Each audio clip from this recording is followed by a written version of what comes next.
Hi, it's Off-Grid John, otherwise known as John Ludi.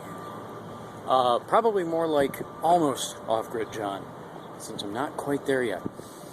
And one of my big things is foraging, except I tend to be very cautious about foraging. And I wanted to illustrate exactly why I'm cautious about foraging. You've probably read in newspapers a fair amount of stories about people who die from going out there and picking wild edibles. And this is why.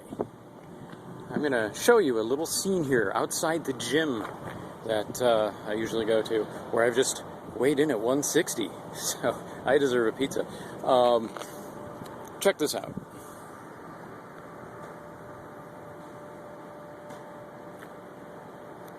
Okay, to the untrained eye, these plants on my left and these plants dead in front of me are the exact same thing.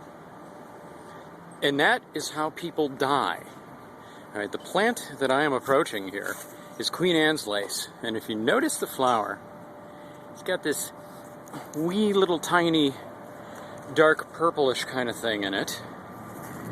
And it has a stem. Get to the stem.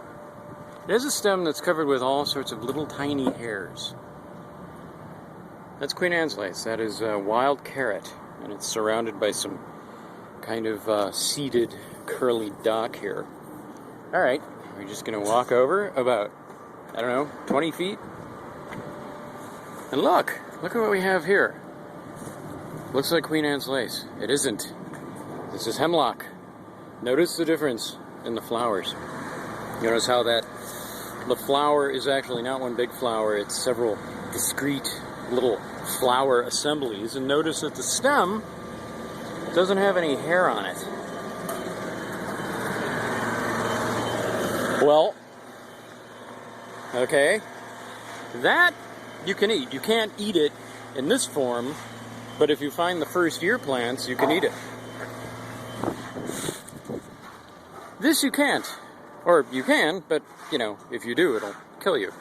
And that's one of the reasons why I don't particularly favor Queen Anne's lace. Because even though I actually know what I'm looking at, the first year plants, the first year plants don't have a flower. They're just a kind of a basal growth.